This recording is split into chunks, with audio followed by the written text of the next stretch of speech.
Welcome to Business Amplified with host Kevin A. Dunlap. This podcast is for small business owners aiming to amplify their enterprises. Explore strategies to play a bigger game by becoming an author, public speaker, podcast host, or expanding your brand in other ways. Elevate your business on Business Amplified. Hello, everybody, and welcome back to Business Amplified. This is the show that is geared to help you to expand your business by increasing your exposure so other people know who you are and what it is that you do. And today we have a gentleman by the name of Anthony Dickerson. He's coming from all the way from New Jersey. I know we talk about, hey, Bali or Singapore or whatever, but this person is part of the United States. I love having our American entrepreneurs on our show. And this is no doubt somebody I'm definitely going to be very interested in getting to know more about. So, Anthony, welcome to the show. Well, thank you so much, Kevin. It's really great to be here. So, Anthony, tell us a little bit about yourself. Who are you? What is it that you do? And why is it that you do it? Well, like you said, my name's Anthony Dickerson. I have a company called Foundations Business Consulting, and I've been in business since 2010.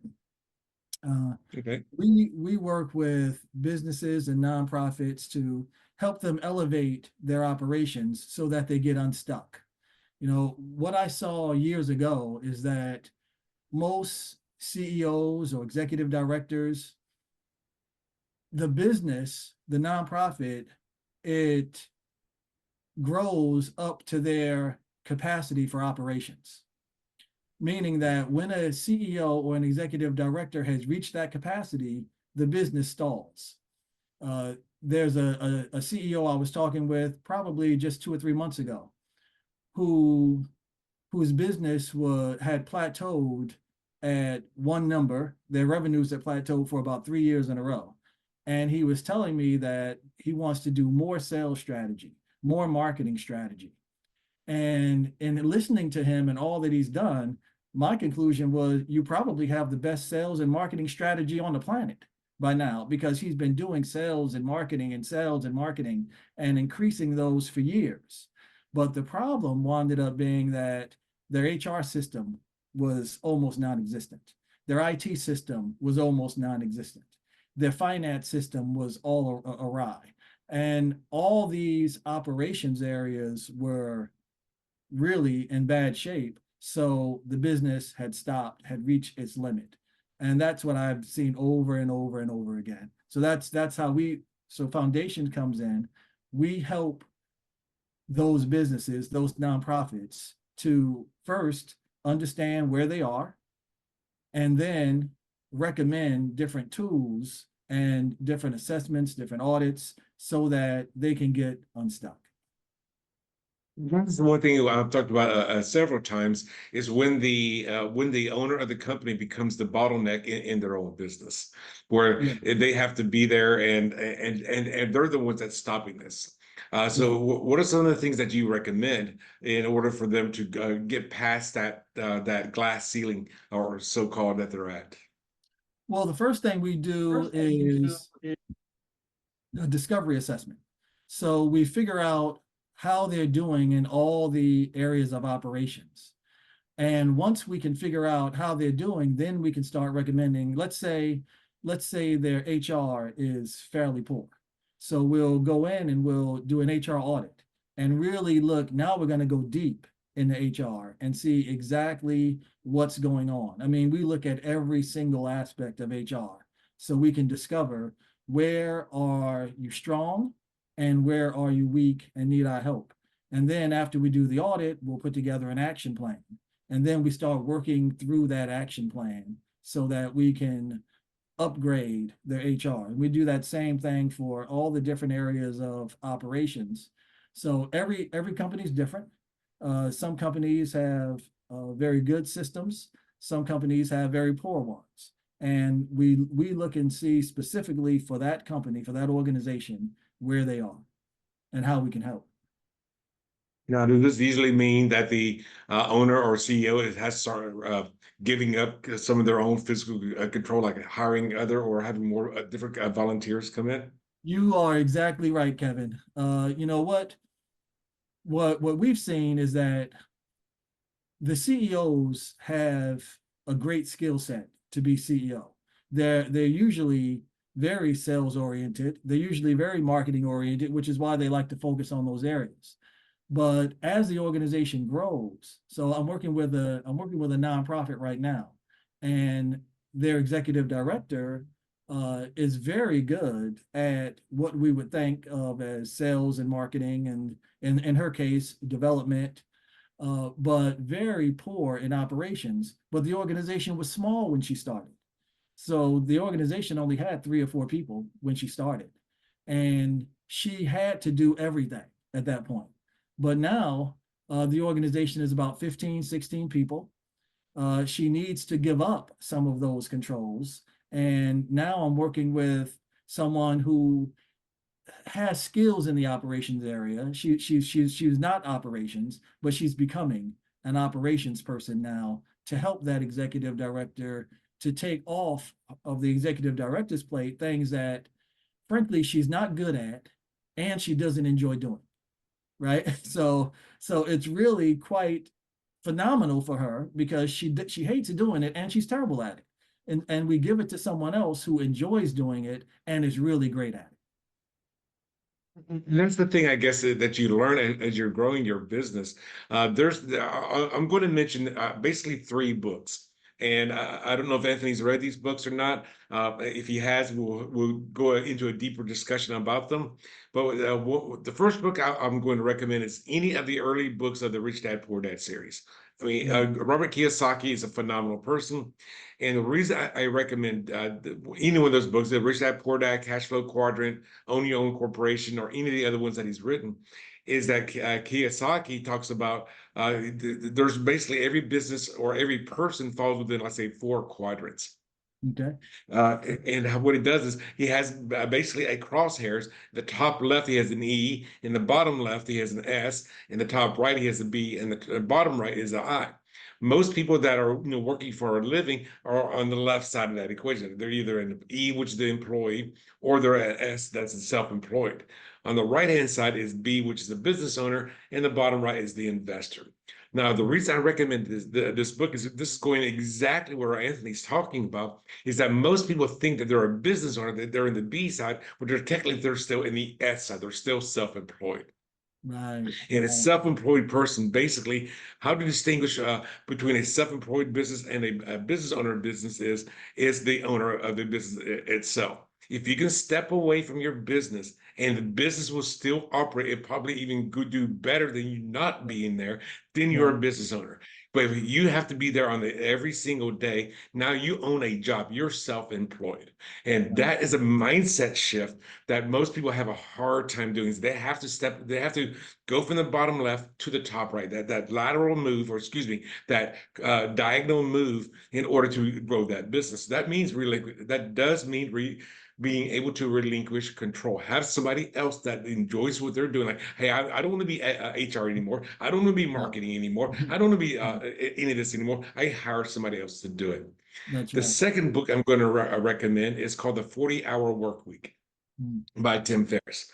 Now, Tim Ferriss, he talks about later on in the book where you need to write down who is the manager of the HR department, who's the manager of the marketing, who's the manager of the sales, who's the manager of R&D, who's the manager of this, and you put the name of the person. Now, if you're self-employed, your name may be going across the board, but your one of your first goals to grow your business is to take your name off that piece of paper. You're no longer the HR manager. That's Bob Smith. He's doing it, and Jane Doe, she's doing HR, and so you're taking yourself off, and that's the only way that you're going to be able to grow your business.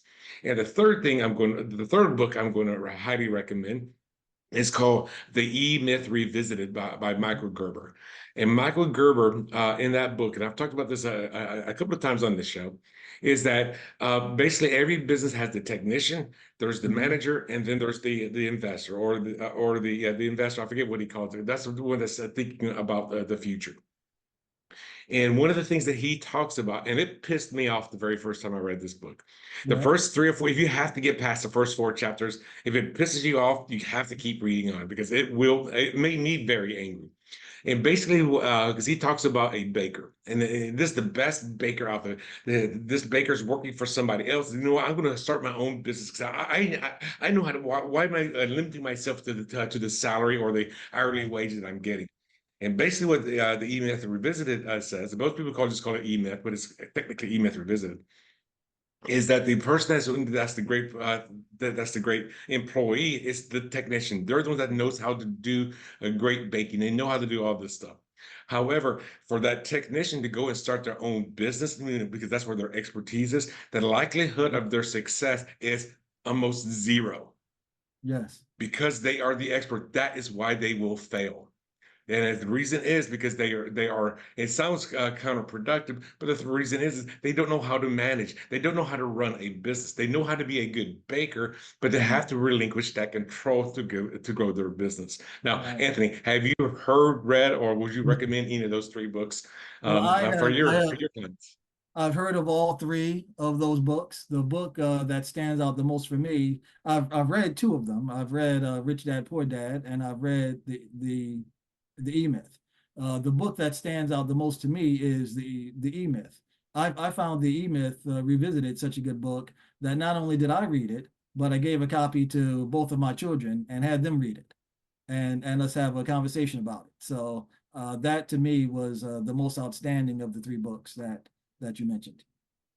And it sounds like your business model is kind of based on the E-Myth stuff. It's Yeah. like, hey, you've got to, I know you're the expert at this, but you have to relinquish control.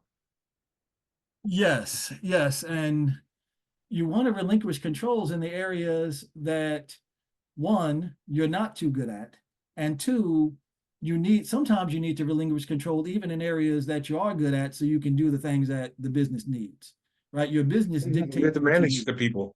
Yes, you have to learn how to manage, and management is difficult. And part of the things that we do at Foundations is we have a supervisor training. It's amazing, Kevin, how many supervisors have never been trained on how to be a supervisor. I've worked with supervisors who have an employee that's disgruntled or an employee who's not being effective.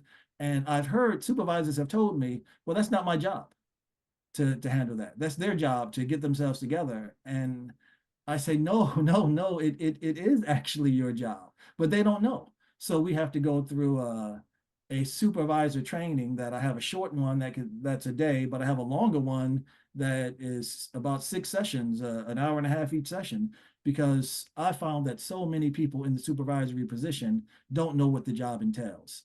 And that's really critical for every business to have supervisors, including the executive director or the CEO, who actually knows how to manage people instead of just assigning work, which is what many do. Or some don't even assign work. Some say, I work with one CEO who says that my employees should be self-motivated. Well, that's great, and they should be self-motivated, but they need direction. They need to know where we're going as an organization. They need your support as the CEO. But so many don't get that. Well, the thing is, I mean, one of the things I learned a long time ago is that if you really want to work with your employees, is one of the things that you need to share with them is why are you doing this? Why are they doing what they're doing? Because Right. if the employee's like, I'm doing this so this part of the machinery is going to work at that level, that means the other part of the machinery that interacts with it is this going to do this. But if you just say, hey, go do this assignment, like, but why? No, if they understand the why, that employee could be a lot more self-motivated because now they're on board with what the organization, I would call it the ship, is doing. As the ship Right. is going through the water, all the little pieces have to work together. Right. And as you're talking about the why, we've read Simon Sinek's book, Start with Why, right? And Yes. that's not only when you're trying to market your business to outside organizations, but it's also within the business that the people in the organization need to know what's happening.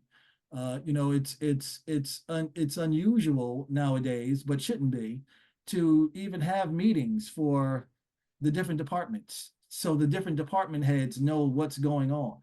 It's I find it embarrassing when one department head is having a substantial effort in their department and no one else in the organization knows about it, right? So everybody should know, everyone in the organization should know about the substantial things going on within the organization, but so many don't. So we want to start with why, let people know why we're doing this as an organization and why you're doing this at your job. Because if it is I work with one organization, they do a lot of manufacturing.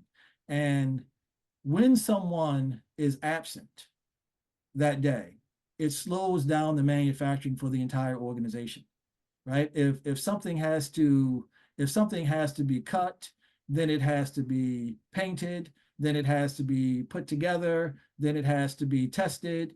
If the painter's out, well, production stops, right? We need everyone here every day in order to have the products that we need. The thing is, people do get sick. People do take vacations. People do, They you know. do. So there has to be somebody that could fill in for that painter. Maybe the apprentice or whatever. Right. They take over for that. It's like the backup quarterback. I mean, when you're playing a football game and you're up by 45 points and you're in the fourth quarter with 5 minutes left to go, you don't play with your 8 players anymore. You don't want them to get hurt. So you have to have backups to be able that are being trained to take over for those times or those days when those critical people have to step away for a day or two or a week. Absolutely. Absolutely. And we want people to I think in this organization, one of the issues were people were just taking off randomly. And yes, you have backups, but it's best to be able to plan. But in order to plan, to your point, people have to know why their jobs are important. I need to Yes. call in because my job is critical. So I don't want to just not show up, because there may be backups, but this backup works over in this area. So now we have to get someone to cover this area while this person goes over here. But to know why, to your point, is very, very critical so that people all understand that we're a team. Absolutely, because otherwise they just feel like they're just another cog in the wheel. They're Right. just Right. another piece of machinery that's being taken advantage of, and they're just going to their 9 to 5 job, Right. turning whatever wrench that they're turning, and then they're going home. But if they have a why, then they have a purpose. Like, okay, I'm part of the bigger plan. Yes. Yes. And that's very critical. Uh, So it's exciting to work with these business owners who are discovering this, right? They see their limitations, maybe sometimes for the first time. They promote others, usually within the organization. Very rarely do we have to hire someone to work on the operation side, right? There's usually someone within the organization who's excited about this, probably who has been complaining about this for some time, but perhaps they didn't have the skill set. They just knew something was wrong. And now we come in as foundations, we do the audits. We also train that person so that they can now take over operations and the organization thrives. I mean, it's I work with so many organizations that have gone from $3 million to $6 million, that have gone from $4 million to $3 million, that have gone from $2 million to $4 million, and some that have gone from $25 million to $30 million, from $30 million to $40 million. So it makes a big difference when the operations are right and when people are involved and when people are excited about what they're doing. All right, and then being willing to expand, be willing to start bringing on new employees, just Yeah, to because as you expand, then you need to bring on other. This is called other cogs right. to this bigger wheel, and that means number one, you may be relinquishing control, or you may have some of your presidents or your VPs. Now they're duplicating themselves so that the business can grow. That's right. That's right. That's very critical that we hire well, we hire the right people, we hire people so that, yes, so that the business can grow. Um, in my book, Unstuck and Unstoppable, we I talk about many of the clients that I've worked with and some of the ways that Foundations has helped them over time. But one of the there's a part one and a part two. In the part one, we talk about how critical it is for leaders of the organization to understand their role, to understand their limitations, and to invite people to come in, but give them the ability to come in and do their role well. Sometimes the leaders of the organization, because they're not good at operations, sometimes they think no one is, right? And they think, well, if I'm not good at it, no one's good at it. No one, this problem can't be solved.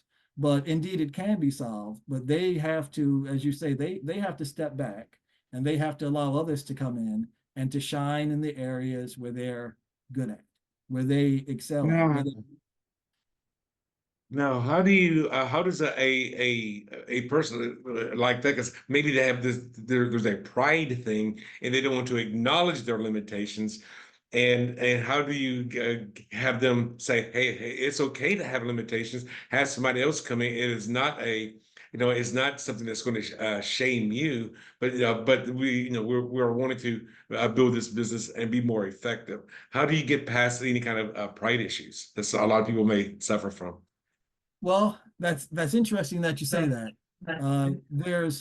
There's two areas that hold businesses back. One is ego, which we can also say is pride, right? And the other is blind spots.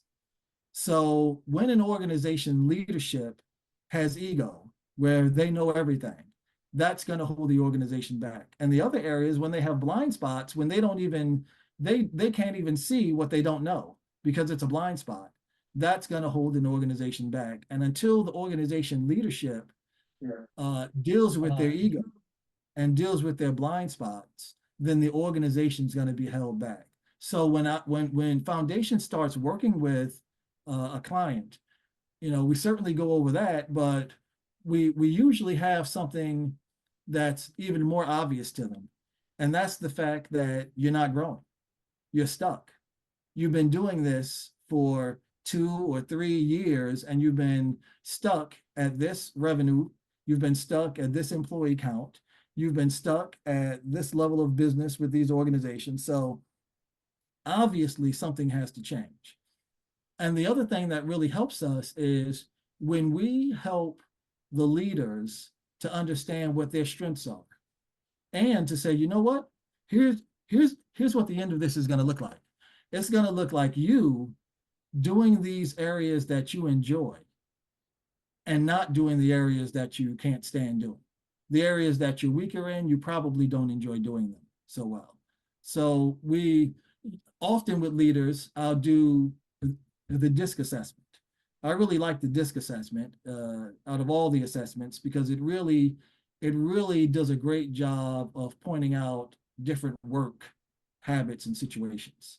But when I go over the DISC with them, they understand, oh, yes, these are my strengths. These are the areas that I enjoy doing. So I say, well, why not give up those areas that you don't enjoy doing and you're not good at? And through some conversations with all of those elements, then the CEO, the executive director, begins to soften some and say, yes, you know what? It would be good. Yes, they say things like, yes, you're right. I would enjoy if I didn't have to do operations, because yes, it's true, I'm not that good at it. So we have to get them to the point where they see and they admit and they submit to the fact that they're not good at this stuff and they don't enjoy doing it. So why not give it to this person who is really great at it and who really enjoys it? And for those of you that don't know what the DISC assessment is, it's what I learned it through another word, or another group of words called the behavioral matrix. Could you tell the listeners and the viewers what the DISC assessment is and what the DIS and C stand for? Yes, so the DISC, as you say, is the D, the I, the S, and the C. Normally, now this is not all the time, but I'd say more often than not, most of us are 2 of those letters. Now, I do know some people that is only 1 letter, and I know some people that are 3 letters. But most of the time, people are 2 letters. D is the dominant. D is usually those people who we picture as leading a large organization. They're dominant, they're forceful, they're quick to speak, they have a lot on their mind, they're dominant. So we understand that. The I is generally for I don't even know what the I stands for exactly, but Perspective, I think. it's the I is generally those people though who people like them. They like people. It's people person. When I think of an I, if you think of someone who's a straight I, they're the life of the party. If they're an extrovert as well, they're the life of the party. People love them. They love when they come around. They're easy to talk to. Uh, the S They're your is salespeople. yeah. They would be a lot of salespeople, but not salespeople that people like, right? Salespeople that people want to be around. That type, not the salespeople that people think of that they are afraid of and want to run from. The people who are S is really for people who like systems. It's there are some of us who, for instance, when I led operations at one organizations, I had a young lady there who did payroll, and she was a S. She might have been just an S because she loved doing payroll because payroll was the same thing every week. Every week she could do the same thing and put the same numbers, and that sort of system, that sort of process she loved doing. So S's are people who love doing systems, who love having processes, who love to do the same thing, do it the same way. And they love to make lists.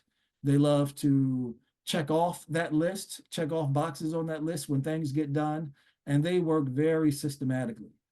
And the C is, I think it's for maybe conscientious, but it's a C is really for those people who love to analyze, right? There's some of us who love analyzing. We love doing research. We love finding out the answers to difficult problems.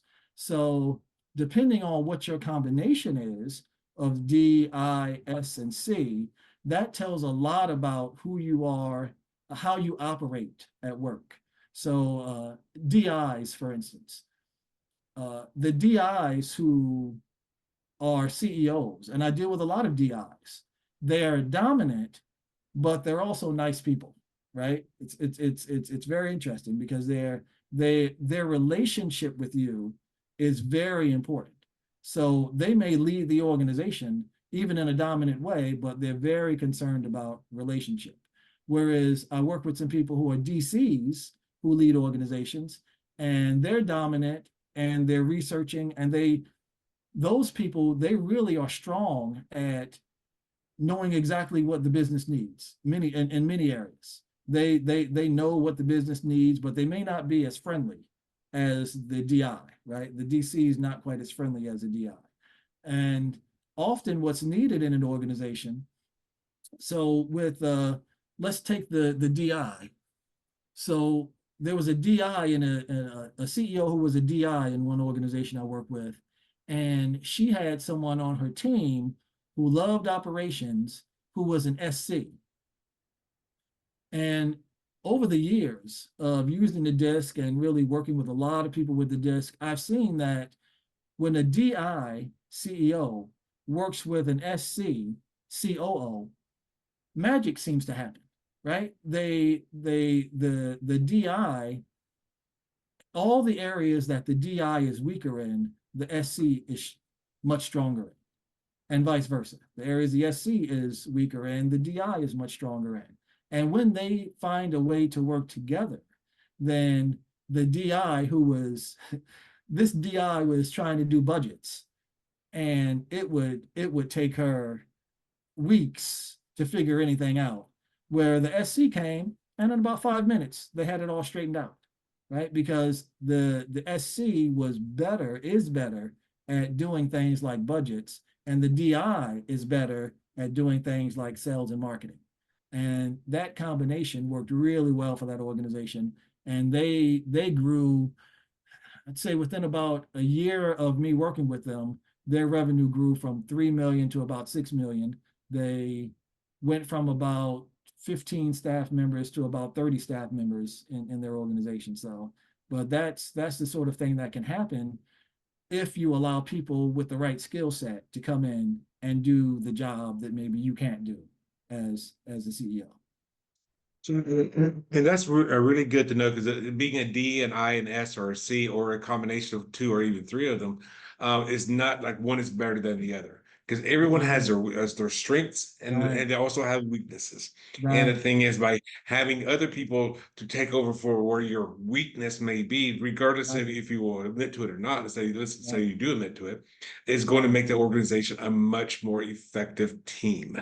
Because it's Much not about more. the ego, it's not about the lone person, it's not about the CEO, it's about the whole organization. That's why I like to equate it to what Anthony's saying, that I like to running a ship. When your Yeah. ship is at sea, all the systems, let's say a luxury liner is at sea, the main focus are going to be the passengers that are the paying guests. Now Yes. that passenger or that person that's working in the kitchen has no idea what's going on in the engine room, but that engine room is very important for the ship to go through the water. And then the engineer has no idea what's going on in the kitchen, but for them to have the guests that Right. have the best experience, yes, they're focusing on their part, Right. but they know that the kitchen is doing their part. And the thing is, that's how you have that cohesive team. Yes, that's great, Kevin. That's great. And yes, in a business, yes, you may not know exactly what other people are doing, and you may not be able to do what other people are doing. But if they're allowed to do their job well, because we all have the same goal. You know, I was talking with a CEO friend of mine who uh, uh, probably about 2 months ago, and I mentioned to him, I said, you know, you're not the only one in the organization that wants to see the organization thrive. Everyone in the organization wants to see the organization thrive because everyone has hopes that when the organization thrives, they too will benefit somehow. So everyone wants the organization to do well. Uh, but in his mind, at that point, he was the one who needed to make all of the important decisions. But not so. Not so. There's people who are more qualified to make some of those decisions than you are, who also Right. want to see the organization thrive. And sometimes you have to step back and trust them and trust what they say, because they can help the organization thrive in this area even better than you can. Exactly, and I don't know why I'm on this whole boat analogy, but let's say you're starting you're going to start your boating business. You're going to have run a sailboat. You're going to have two people come out, husband and wife on board. You're going to be sailing the boat. You're going to be making the dinners. You're going to be cleaning the rooms. You're going to be doing whatever laundry. But then you advance to the point where, okay, now you're on a boat that has two employees, and one is a boatswain, and another one is the one that's controlling the sails. So not so you're giving up some of that control. Right. Eventually, you become the captain of a luxury liner, and you had to give up all these controls. You're no longer the cook. You're no longer the boatswain. You're no longer the engineer. You're just now the one in charge of the ship. And Right. even as the captain of the boat, you have a co-captain that's going to run the boat when you are sleeping, when you're away, when you're, you know, Right. so as your boating business grows, you have to start relinquishing control over those different departments. And That's right. I don't know why that visual just came to me, but that's the visual that came to me when you're talking about your business there. Well, no, I think that's great. I think it's a great analogy, and I think it's one that people can understand quickly. So I think that's great. It is like that, that you have to let go. And if you don't let go, then your business stays stuck. And you know, the organizations that foundations work with, you know, one thing that I've noticed over our 14 years is that they're all stuck. You know, and it's often not until you're stuck do you go out and seek help, right? It's often not until you've had the same revenue for 3 years in a row that you go out and say, you know what, I got to get some help. Obviously, I don't know the answer, so I've got to go and find the answer. And you know that's one reason we wrote our latest book, Unstuck and Unstoppable, because you know we talked about part one, which is helping the CEO, executive director understand their role, but part two, we go into some detail about every area of operations and what are some fundamental things that you can do? You know, we call our company Foundations because we think that we want to help organizations with foundational principles. These are the foundational operational principles that you need to know in order to get your business, get your organization moving in the right direction. You know, some of it is very low-hanging fruit, but you'd be surprised how much low-hanging fruit people don't pick, right? That they're not aware of. So some of it is higher level learning, but we wrote the book because we said, you know, we're out there helping organizations, but we can't help every organization.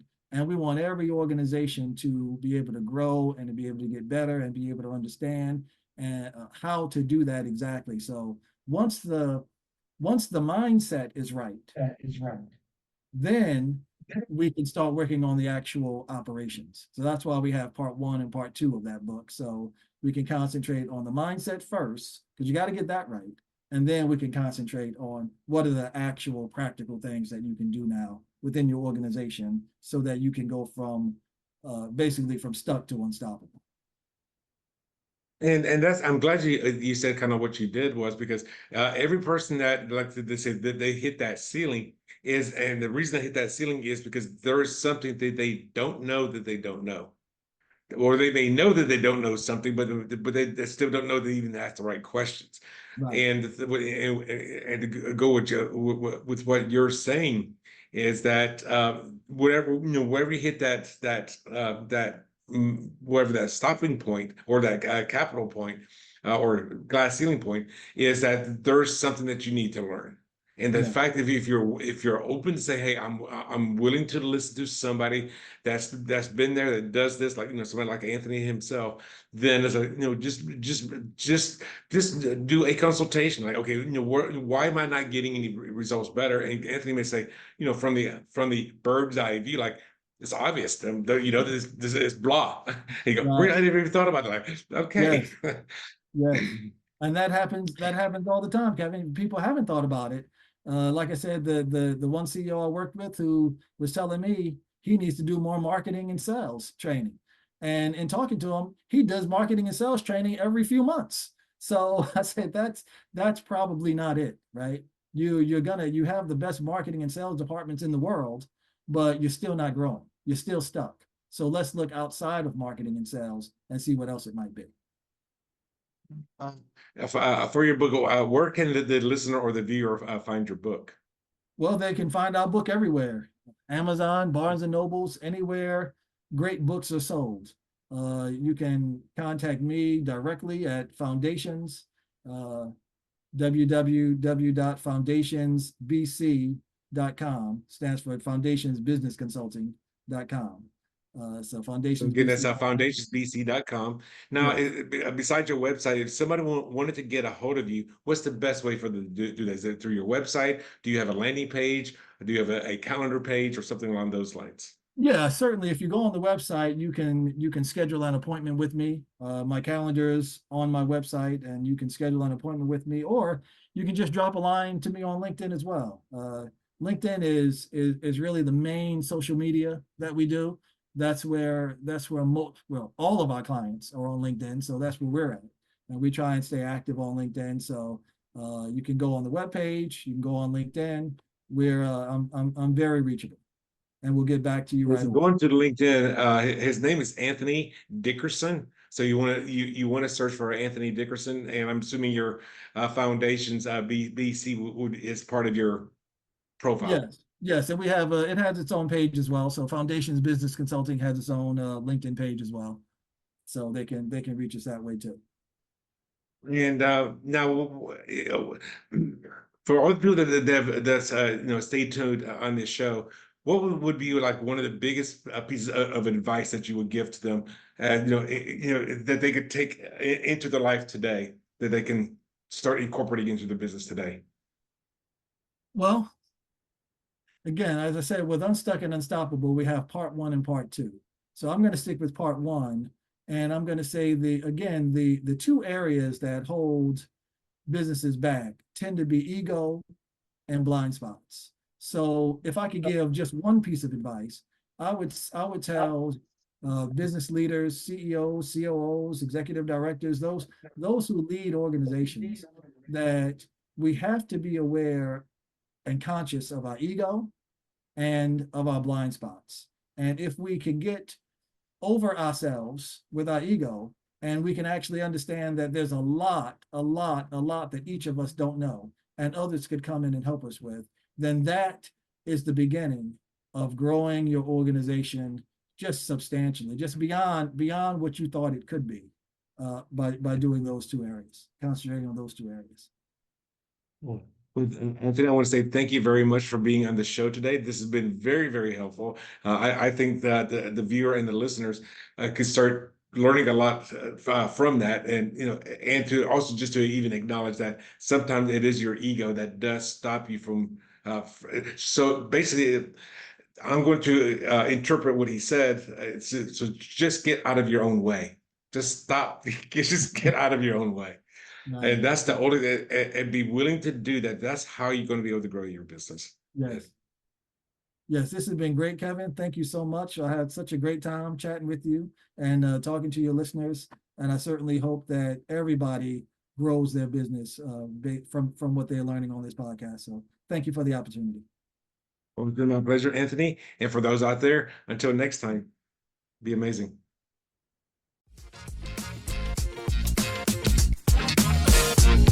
Thanks for tuning in to another empowering episode of Business Amplified with Kevin A. Dunlap. If you found value in today's insights, don't forget to subscribe, rate, and share the podcast. Keep amplifying your business. And remember, your success journey is our inspiration.